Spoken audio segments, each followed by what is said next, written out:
Bom dia, bem-vindo à Opinião Pública desta manhã de segunda-feira, que volta a olhar para a investigação Panama Papers. Uma das empresas que consta nos documentos da Mossack Fonseca terá pago cerca de 180 mil euros ao antigo Ministro da Economia, Manuel Pinho.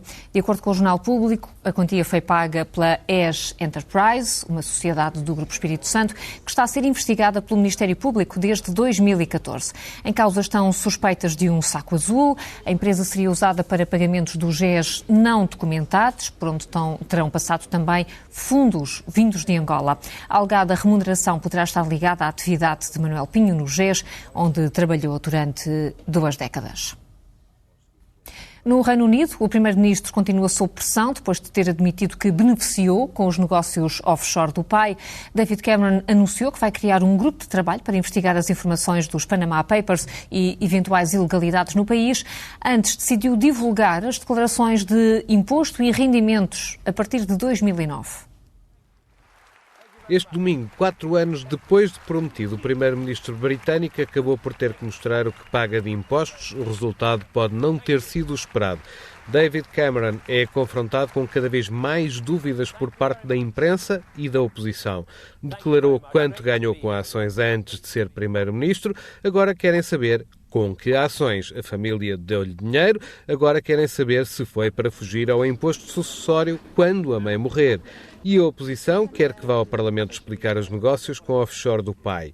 O líder trabalhista não fala em ilegalidades, quer respostas e quer expor a imoralidade do sistema. Surely, yes, but what Panama has shown more than anything is that there's one rule for the rich and one rule for the rest. If you've got a lot of money, you put it in a tax haven, you get a big income as a result of it, you pay no tax on it.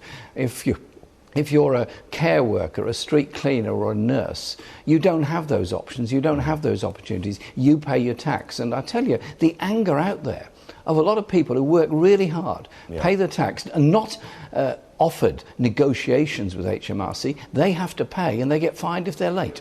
Das revelações sobre Portugal, o que Manuel Vilarinho considera já ser informação pública. O antigo presidente do Benfica mantém ainda hoje uma offshore com sede no Nevada, nos Estados Unidos.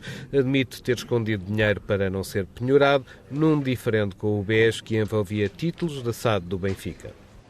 Tinha 2 ações judiciais no valor de 10 milhões e 300 mil euros, do BES contra mim, e eu tinha que defender o meu património porque achava, como tinha razão para achar, que não tinha que pagar. Entretanto, as ações eram executivas. Se eu não me defendo desta maneira que me defendi, se calhar agora ainda estava a desembrulhar problemas. Assim não tenho nenhum. Usou um dos perdões do Estado português para regularizar as contas a preço de saldo. Ficou tudo clarificado. Paguei aquilo que o RERT diz. Era 7,5% sobre o valor não de tudo. Não das empresas e tudo isso, que também estavam na offshore, não, sobre o dinheiro que eu tinha no país estrangeiro. Não é proibido ter dinheiro estrangeiro. Claro que não. O que é proibido é não manifestar os rendimentos.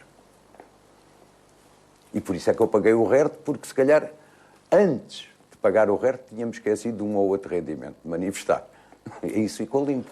A conta com dinheiro na Suíça parece ser hoje a razão de ser da offshore. E continua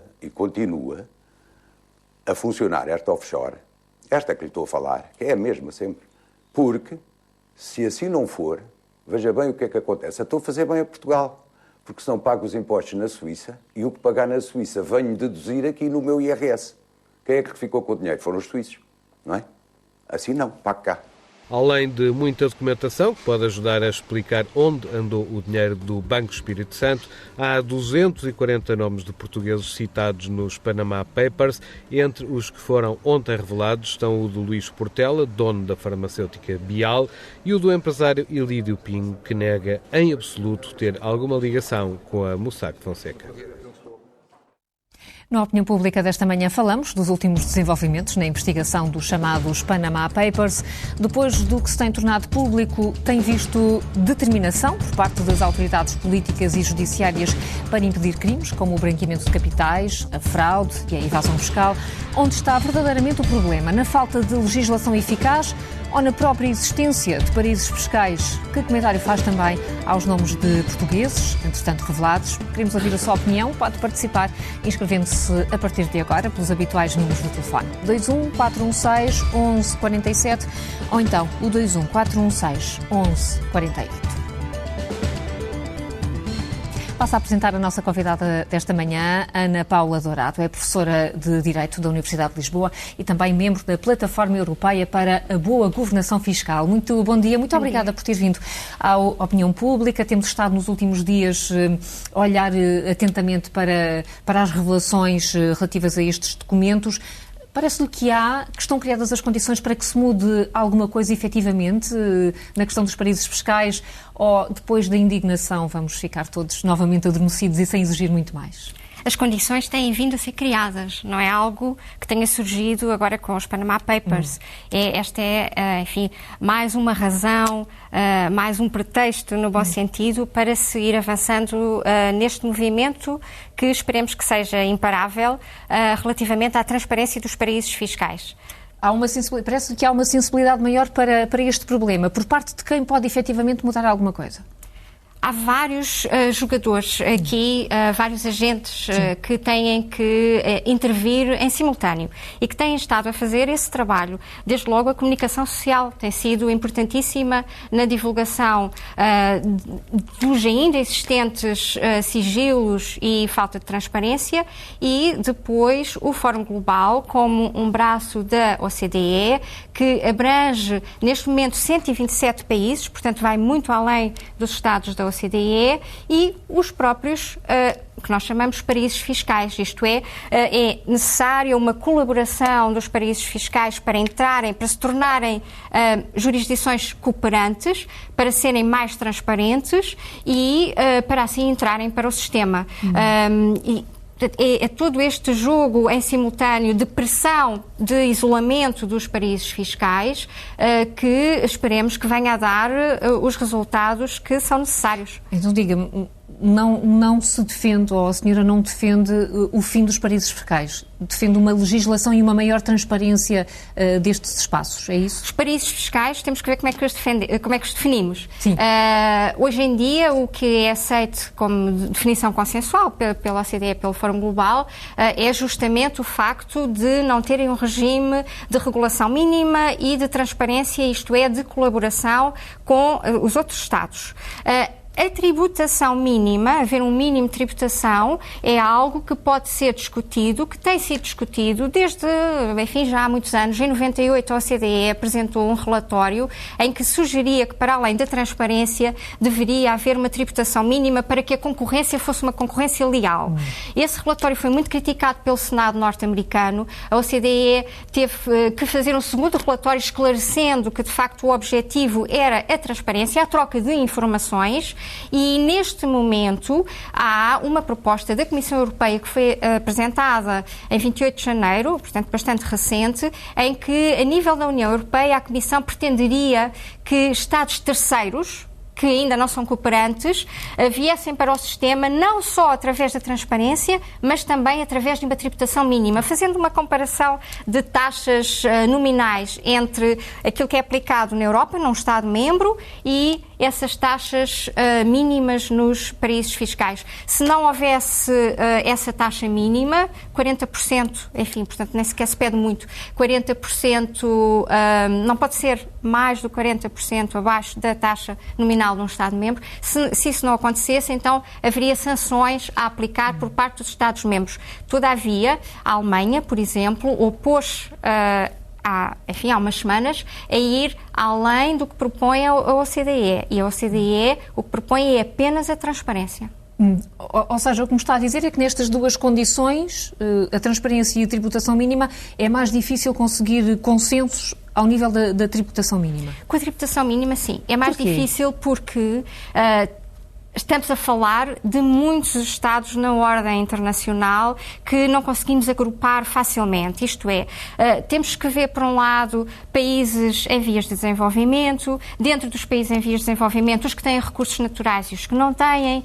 Temos que ver, dentro dos paraísos fiscais em si, uma série de grupos que não são homogéneos. Há os que se especializam nos setores financeiros, há outros mais isolados, sem uma economia de facto autónoma, genuína, digamos assim, e, portanto, impor um mínimo de tributação num plano mundial é interferir com políticas fiscais que podem ser necessárias para certos países em vias de desenvolvimento. Mas compreende-se porque aqui os Estados Unidos não aceitam essa ideia e não a defendem?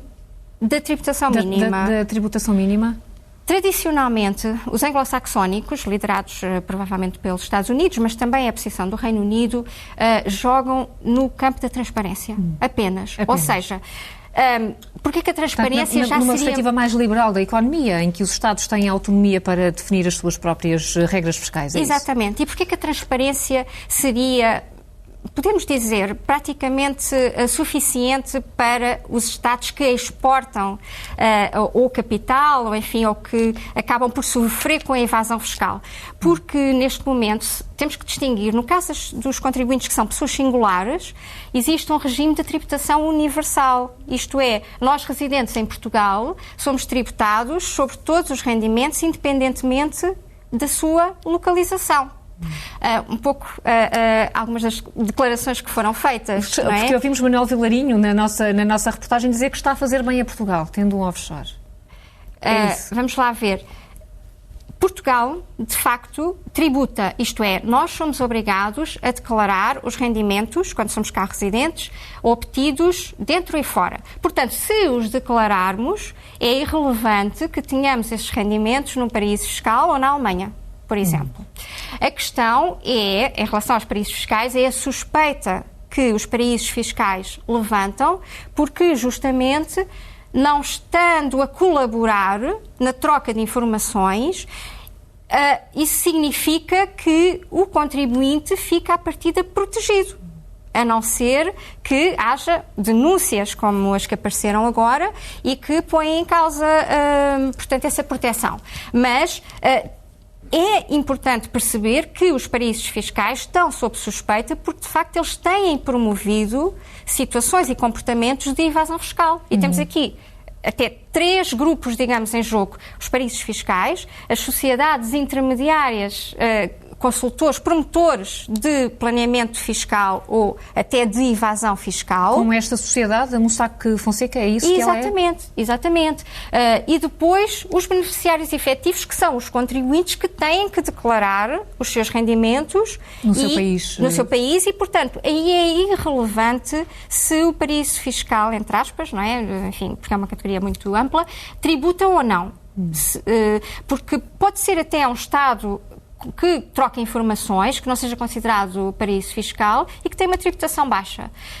Portanto, este terceiro grupo, o grupo dos contribuintes, é o grupo que potencialmente comete evasão fiscal, fraude fiscal e quando é identificado, pode, de facto, ser incriminado. Agora, o intermediário, o promotor, está a colaborar com os paraísos fiscais ao não promover a transparência e promover a opacidade. O que se passou neste caso, e que é idêntico, enfim, nos seus traços gerais a todos os outros, é que os promotores conseguem criar sociedades fictícias e, muitas vezes, ajudar a esconder a verdadeira identidade do beneficiário efetivo. E legalmente não são penalizados como são esse terceiro grupo que estava a falar, das pessoas que aplicam o seu dinheiro nesses paraísos fiscais. Exatamente. Estão mais protegidos legalmente. Estão mais protegidos legalmente e já aparecem propostas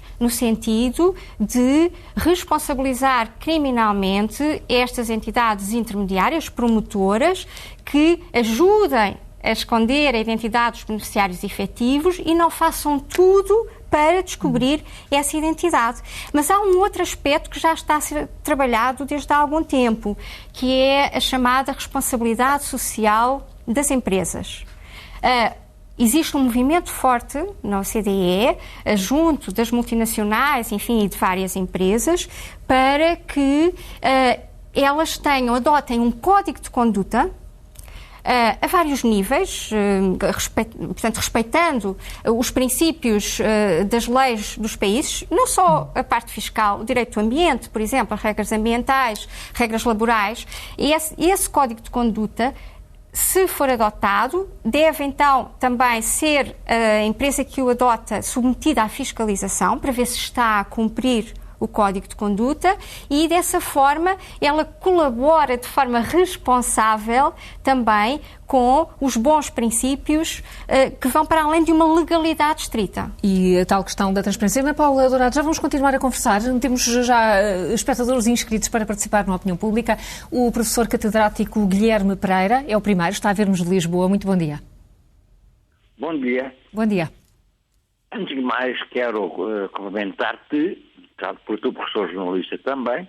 Muito bem. E o tema interessa-me. Quando a senhora me ligou, eu disse logo que estava muito ocupado e com pressa, mas o tema interessa-me e queria dividir em duas partes. Primeiro, felicitar os nossos camaradas que levantaram esta lebre, camaradas jornalistas, claro, é assim que nós nos tratamos e não é nenhum delito que eu saiba, e estive a fazer contas muito rapidamente e ouvi das vossas palavras 17 vezes a palavra paraíso. Ora bem, eu diria inferno fiscal, porque o paraíso é para quem beneficia desse paraíso. Agora é inferno para os contribuintes. Ponto número 1. Ponto número 2. Não tenho a ilusão de que isto se carrega num botão e vamos deixar de ter os ditos paraísos fiscais. Há estudos, e a sua convidada, que eu não tenho o prazer de conhecer, sabe com certeza, há estudos sobre as dezenas de milhares de paraísos fiscais que há em todos os continentes do mundo. Basta 2 assoalhadas e um terminal de computadores para abrir um paraíso fiscal, como a sua colega, a sua convidada e tu também, sabem perfeitamente. Portanto, ilusões não tenho. Evidentemente que, enfim, sou de acordo que deve haver fiscalização, deve haver prevenção, deve haver repressão no caso de haver delitos. Eu suponho que o meu nome não consta ainda nos chamados Panama Papers, por enquanto, digo eu, embora desconto também fora do país, quando escrevo para órgãos de informação fora de Portugal, desconto no respectivo país, mas isso não é delito que eu saiba. Portanto, Carla, bom trabalho para ti, cumprimentos à convidada, que eu não tenho o prazer de conhecer, bom trabalho, muito que eu obrigada. Tenho muitos dossiês para despachar. Mas ficaram aqui várias ideias que vale a pena abordar daqui a pouco. Guilherme Pereira, muito obrigada, muito bom dia. Vou chamar agora o Jorge Costa, que é agente imobiliário. Está também em Lisboa, bom dia. Bom dia. Estou sim? Sim, já estamos a ouvi-lo perfeitamente. Bom dia. Eu, antes de mais, gostaria realmente de vos cumprimentar, tanto a si como à sua convidada e ao auditório em geral. E, antes de mais, gostaria de dizer que este tema realmente não é novidade e que ainda bem que houve alguém que se deu ao trabalho de fazer esta investigação mais jornalística e de dar ao mundo algumas informações que para a maioria ainda são desconhecidas. Realmente, assim como a literacia bancária, que só há poucos anos é que teve algum impulso, esta informação não é muito à parte da literacia bancária. Acho que é um misto da literacia bancária com um pouco de literacia fiscal. E aquilo que se verifica neste tipo nesta situação, que já não é recente, como o seu anterior convidado disse, é resultado principalmente da questão que vocês colocaram inicialmente, que na minha ótica se prende essencialmente com a falta de legislação e com o problema da unificação fiscal, por menos em termos de legislação fiscal, que não tem interesse para a maioria dos países e hoje em dia dos países ocidentais. Os Estados Unidos é um bom exemplo, porque têm os seus próprios paraísos fiscais, não é assim? E muitos dos cidadãos americanos que têm presença noutros paraísos fiscais não se dão conta nos Panama Papers. Significa que, como disse o anterior convidado, realmente existe, em cada continente existe um sistema muito próprio que permite este veículo de fuga, digamos, aos impostos, e realmente o que está a fazer neste momento falta é realmente tirar-se a toalha ao chão contra quem quer fugir aos impostos, e os países em si têm que realmente chegar à conclusão, como disse o seu anterior convidado, o anterior ouvinte, carregar um botão e simplesmente desligar este sistema, mas os países em si também têm que criar um teto de uma fiscalidade. Isto porquê? Porque ser rico não é ser um pecador, não é ser criminoso. E no Ocidente, infelizmente na Europa, parece que infelizmente quem tem algum dinheiro, quem tem alguns milhões, derivado muito do seu trabalho, na maioria dos casos, acredito que sim, embora também exista outro problema que acho que é aquilo que está em cima da mesa, que é o branqueamento de capitais.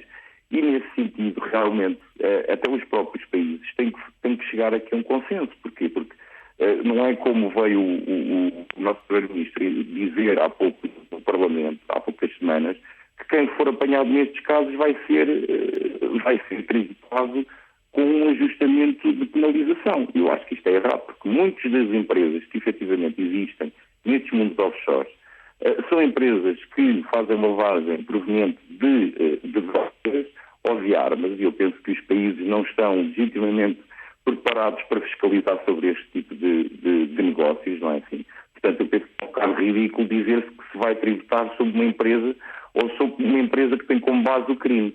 E eu penso que isto, basicamente, daqui para a frente, eu penso que os países já sabem que os seus cidadãos já estão mais informados. Penso eu de que isto, se calhar, é uma ideia um bocado positiva, mas penso que é esta a função. Os países têm que chegar a um consenso e têm que, ao mesmo tempo, travar aqui toda a criminalidade, nomeadamente que vem de tráfico de armas, tráfico de droga, diamantes e outros bens que à partida vêm com a corrente do crime. Pronto, esta é a minha opinião. E ficou aqui claríssima, Jorge Costa. Muito obrigada por nos ter telefonado com esta ideia de que os países devem agora, com opiniões públicas mais conscientes e exigentes, devem chegar a um consenso. O Daniel Teixeira vê-nos do Funchal, na Madeira, é guarda noturno. Muito bom dia. Carlos Jorge Carvalho, bom dia para si, como está? Bom dia. E bom dia para a sua convidada. Portanto, isto é assim, se a pessoa, vamos dar o exemplo, em Portugal, uma pessoa que faz fortuna no país, faz fortuna em Portugal, portanto, se recorre, faz fortuna num determinado país, portanto, acho que não tem, se vai pôr o seu dinheiro, a sua riqueza numa offshore, é que está a querer fugir ao fisco. Portanto, devia de ser tributado, devia declarar o que tem onde fez a riqueza. Portanto, as offshores servem para esconder alguma coisa. Quem recorre às offshores, e nomeadamente quem, como todos nós sabemos, do tráfico, não a todas as pessoas, mas o tráfico de armas, tráfico de droga, tráfico de pessoas, serve são lavanderias de dinheiro.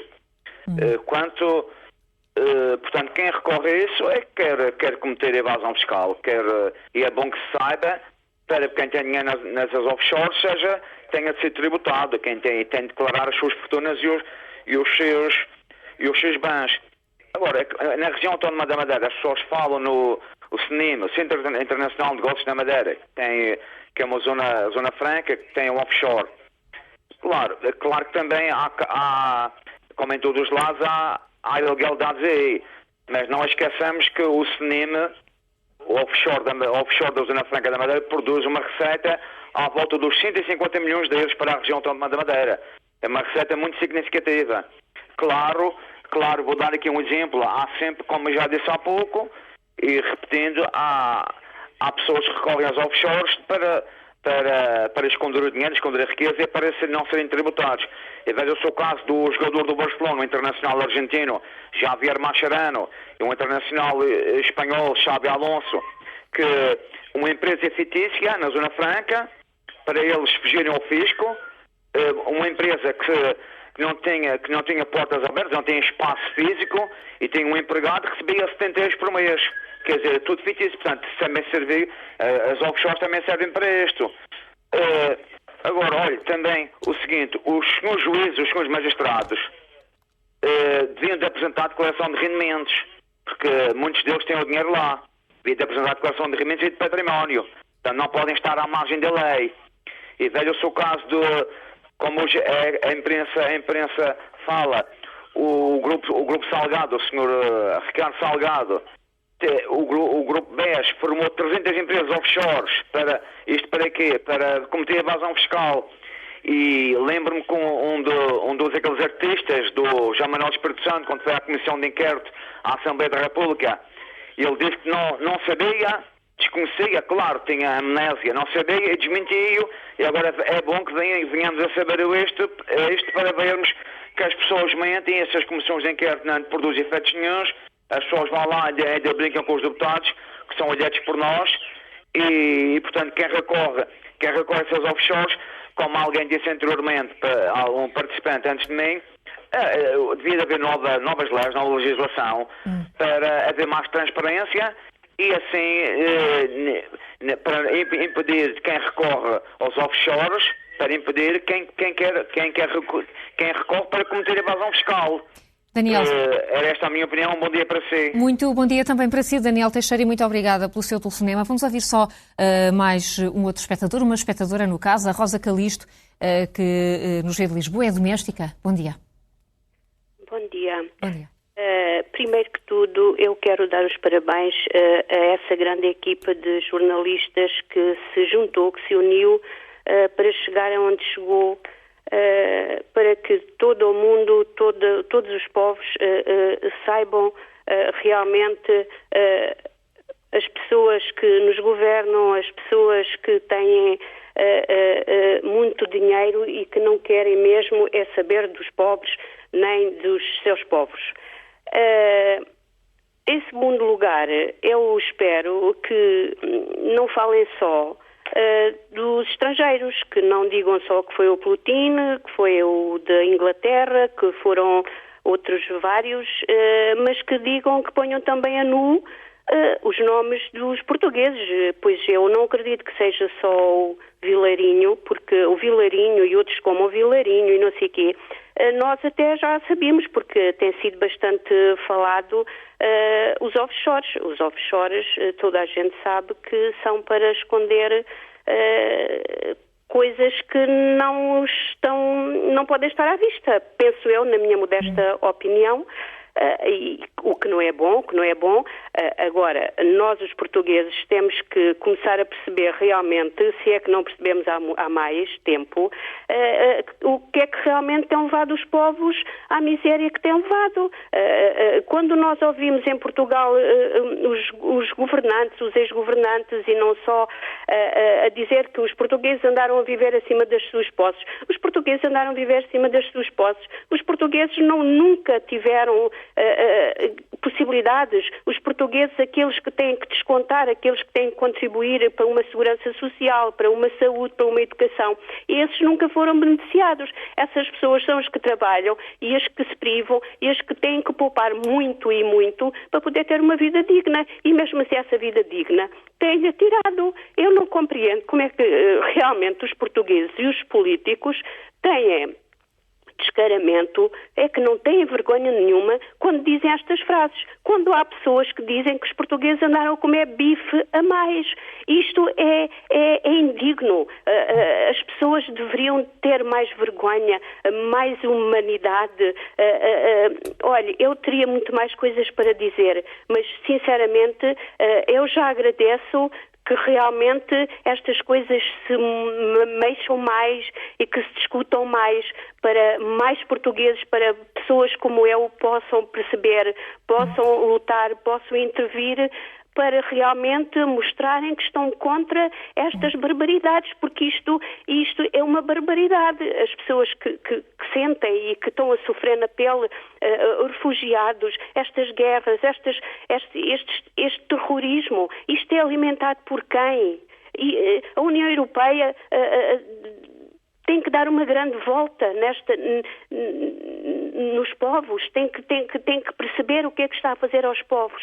Olha, eu teria mais para dizer, mas... Rosa, mas já disse, até ficou esta sensação até de impotência e de exigência, e voltamos à nossa convidada, Ana Paula Dourado, esta exigência de cada um de nós é importante, e voltamos ao início da nossa conversa, isso pode ajudar a mudar alguma coisa? Sim. Vamos ver. Esta última intervenção, podemos de facto começar por aqui, é muito importante porque, desde logo, a questão principal é uma questão de justiça fiscal. Entre o que e quem consegue investir, enfim, ou ter poupanças, ou o que seja, nos paraísos fiscais, e os que não têm qualquer alternativa senão pagar o seu imposto internamente e ser sancionados se não o fizerem a tempo. E, portanto, este movimento global a favor da transparência tem este mote que é o de diminuir a desigualdade em termos fiscais, uma vez que o imposto significa, desde logo, não é? Voltando ao básico, que cada um deve pagar segundo a sua capacidade económica. Agora, tentando juntar aqui algumas das questões, todas elas muito pertinentes, eu podia começar por falar daquele senhor que me pareceu que interveio a partir da Madeira e que... O Daniel Teixeira. Exatamente, e que referiu a importância do Centro Internacional de Negócios da Madeira. Ou seja, muitos Estados têm como satélites as zonas offshore, e isso faz parte também ou seja, eles são alvo deste movimento de transparência fiscal, porque o argumento de que as offshore são essenciais para certos países é um argumento que vale para todos, desde o Panamá à Suíça, à Zona Franca da Madeira. Mas diga uma coisa, na Madeira há transparência na Zona Franca da Madeira? Na Zona Franca da Madeira, nós, enfim, daquilo que eu sei, nós cumprimos com as exigências do que é designado o Código de Conduta. Sim, e somos fiscalizados pela Comissão Europeia. O Daniel Teixeira, este espectador que nos liga do Funchal, é muito interessante porque, por um lado, diz que as offshore servem sempre para esconder alguma coisa, são lavandarias de dinheiro, e ao mesmo tempo chama a atenção para os benefícios que a Zona Franca da Madeira traz à região. Há sempre estes dois lados quando falamos dos paraísos fiscais. Há esses dois lados, Carla, e por isso é que eu lhe dizia no início que é muito difícil a nível internacional nós estarmos a impor uma tributação mínima aos outros, porque há muitos argumentos por parte dos Estados que criam zonas offshore sobre as suas vantagens também. E, portanto, a transparência é o ponto mínimo. Sim. Um outro problema que foi suscitado pelo Daniel Teixeira tem a ver com as sociedades fictícias. E essas sociedades fictícias podem servir dois propósitos. Um é o de ocultarem os beneficiários efetivos e, portanto, promoverem a evasão fiscal. Não é? E a partir de aí, lavagem de dinheiro, o que quer que seja. Não é? Portanto, entramos em um caminho de ilegalidade muito amplo e muito grave. Não é? Muito amplo, muito grave, e se calhar mais grave até do que o fiscal, porque o fiscal podia ser tratado de outra maneira, impondo as tais taxas mínimas de tributação, por exemplo, em teoria. O problema principal, de facto, é a criminalidade organizada, a criminalidade internacional, que depois apresenta sempre as três vertentes conjugadas: branqueamento, fraude fiscal e, eventualmente, também associada a fenómenos de corrupção. E, portanto, o próprio crime internacional depois pode variar. Mas, portanto, temos a possibilidade de eles promoverem, porque facilitam a evasão fiscal, e temos uma outra situação que me parece que estava implícita em algumas destas intervenções, até do professor Guilherme Pereira, que é o de as sociedades pagarem menos impostos porque conseguem desviar lucros através do computador para sociedades fictícias que não têm atividade efetiva, os chamados esquemas artificiais. Esse é um movimento paralelo que está a ser tratado também a nível da OCDE e da União Europeia e que não implica necessariamente crime fiscal e que, se calhar, é mais difícil de tratar, porque tem que se determinar onde é que a atividade tem lugar e com a economia desmaterializada, com os serviços, com a questão das patentes, é muito difícil saber onde é que há um valor acrescentado, qual é o país que realmente contribuiu para aquele rendimento. Mas essa é a matéria mais difícil de identificar. É uma matéria mais difícil de tratar e que não constitui crime fiscal. E, portanto, há aqui uma espécie de um vazio. Sim, está a ser tratada em simultâneo, é uma questão diferente desta que está a ser revelada na lista de suspeitos, não é? De suspeitos, é disso que falámos. Vamos para Sintra agora, ouvir a opinião do bancário Jorge Fresco. Bom dia. Bom dia, muito obrigado por me dar esta oportunidade. Eu faço uma pergunta. Independentemente de todo o articulado, de toda a jurisdição que possa ser feita para colmatar ou para acabar com os chamados paraísos fiscais, eles não vão acabar nunca. Há muitos artifícios, há muitos desvios, há muita situação. E pergunto assim, em quem nós vamos confiar? Em quem? E porquê?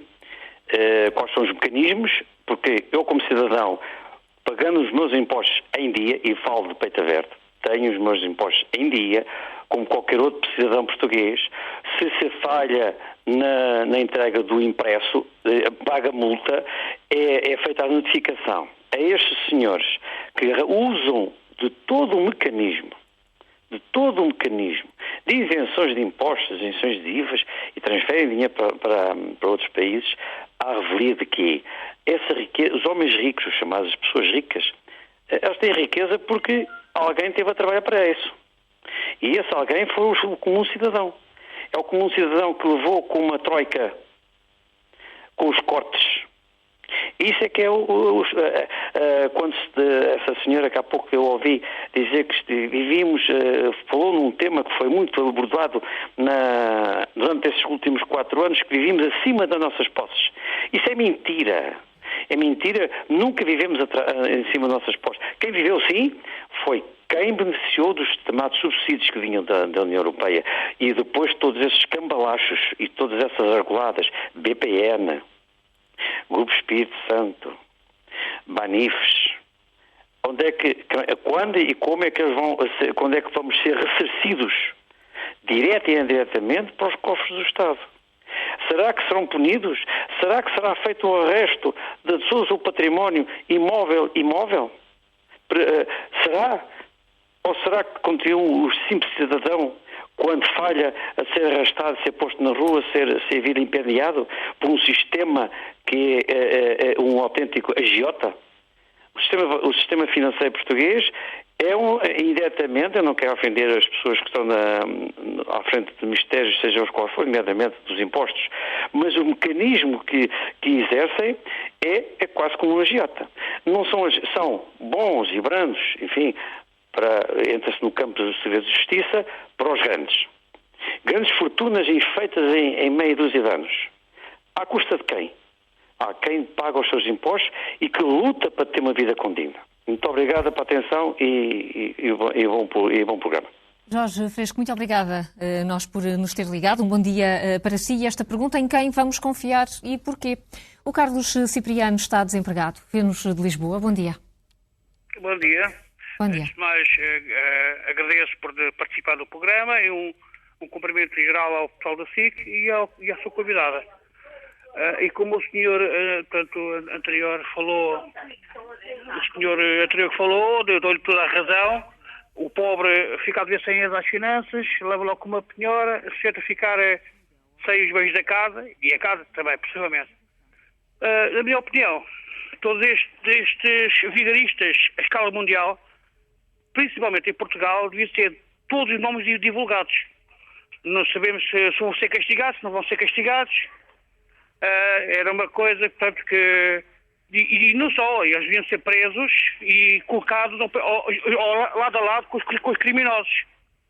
Que era para haver o ajuste de contas, já que a nossa lei portanto, gosta de punir os mais pequenos e não gosta de punir os mais grandes. Pronto, vai ser sempre maneira de fugir a estas situações.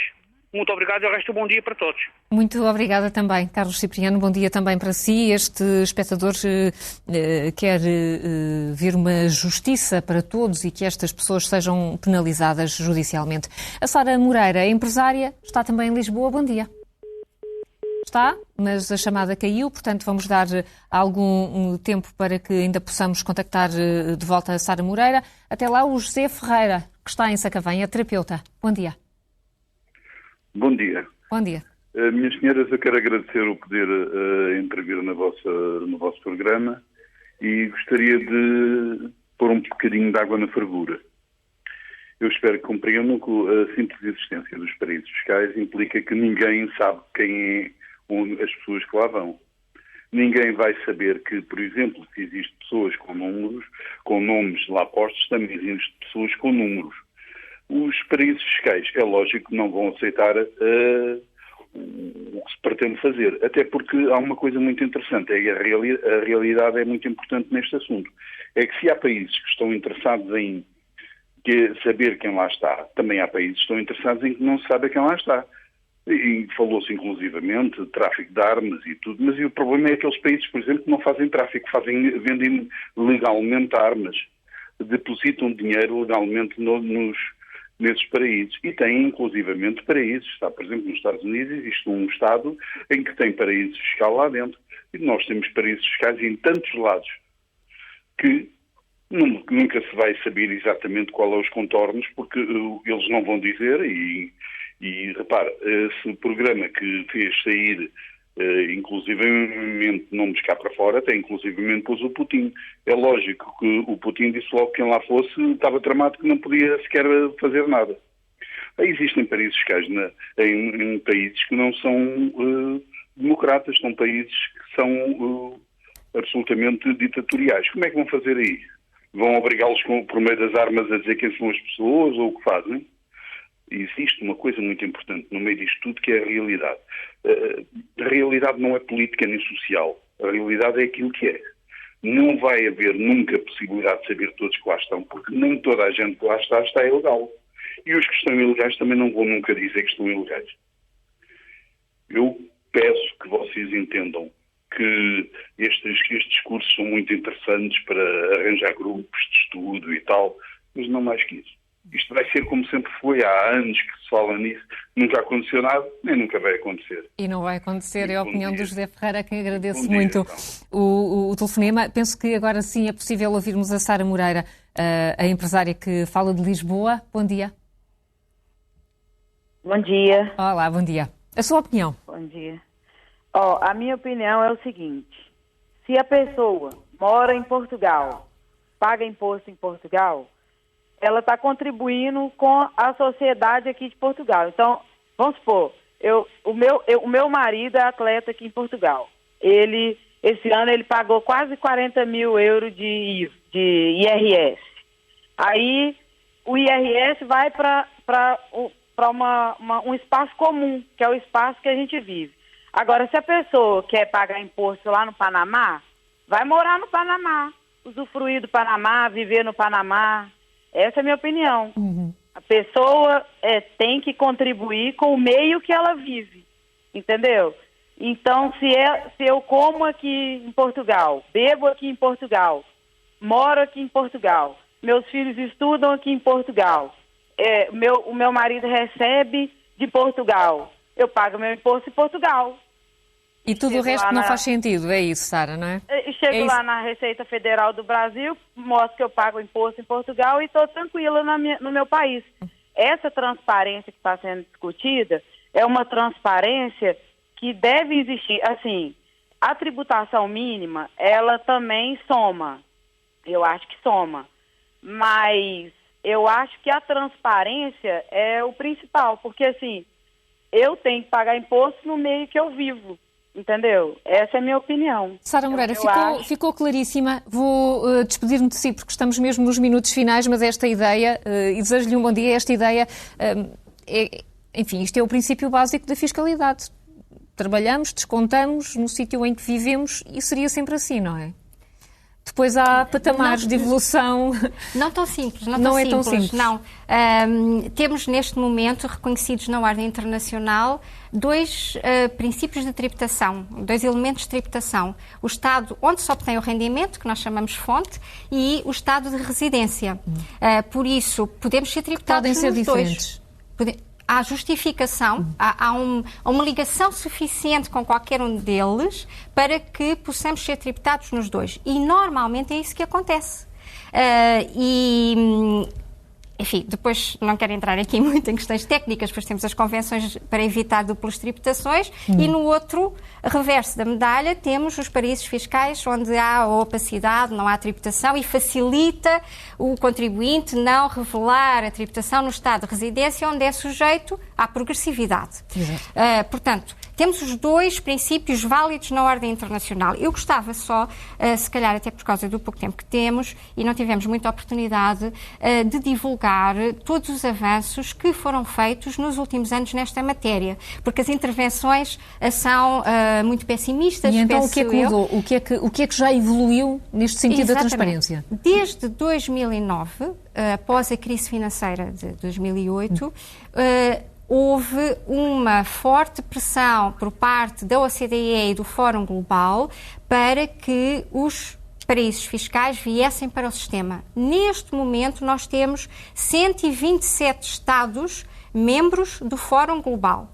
Curiosamente, e essa é a má notícia, o Panamá já era um desses Estados, formalmente considerado como um Estado cooperante, ou seja, que tinha que ter a legislação mínima, a regulação mínima, para armazenar os dados dos contribuintes e fornecê-los depois aos estados de residência. Ou seja, nem sequer aí... E falhou. Nem sequer aí há essa chancela de garantia. O espectador perguntava em quem vamos confiar e porquê. Há aqui uma nebulosa. Chegamos ao fim do nosso tempo, mas vamos ter a oportunidade certamente de voltar ao assunto, porque ele entrou definitivamente na ordem do dia. Ana Paula Dourado, muito obrigada. Obrigada eu. Agradeço também toda a atenção dos espectadores e a participação de alguns deles. O Jornal do Meio-Dia chega já a seguir com a Marta Atalaia. Bom dia.